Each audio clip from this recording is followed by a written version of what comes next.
रानी अब्बक्का छोटा पुर्तगालियों के खिलाफ भारत की पहली स्वतंत्रता सेनानी की गाथा। 16वीं शताब्दी का भारत। पश्चिमी तट पर अरब सागर की लहरें आनंद से ऊपर नीचे हो रही थीं, लेकिन उनके पीछे एक बड़ा तूफान खड़ा था। यह वह दौर था जब पुर्तगाली साम्राज्य भारत के तटीय इलाकों में अपनी पकड़ मजबूत कर रहा था।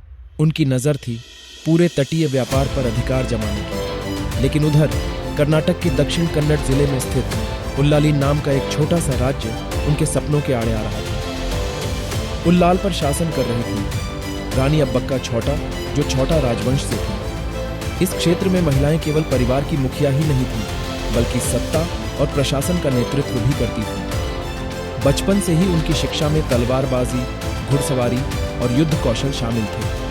साथ ही उन्हें राजनीति और कूटनीति की गहरी समझ दी गई।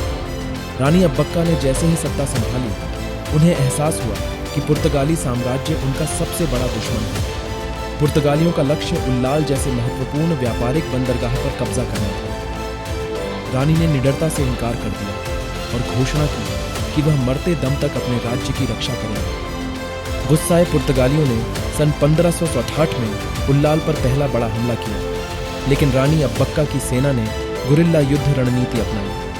पुर्तगालियों की बड़ी सेना और भारी तोपों के बावजूद जंगलों और पहाड़ियों का फायदा उठाते हुए रानी की सेना ने उन्हें चौंका दिया और पीछे हटने पर मजबूर किया। रानी की सबसे बड़ी विजय सन 1570 में थी, जब उन्होंने पुर्तगालियों के मुख्य बंदरगाह पनीम, पणजी पर हमला किया और दुश्मन के जहाज़ों को आग के हवाले कर दिया।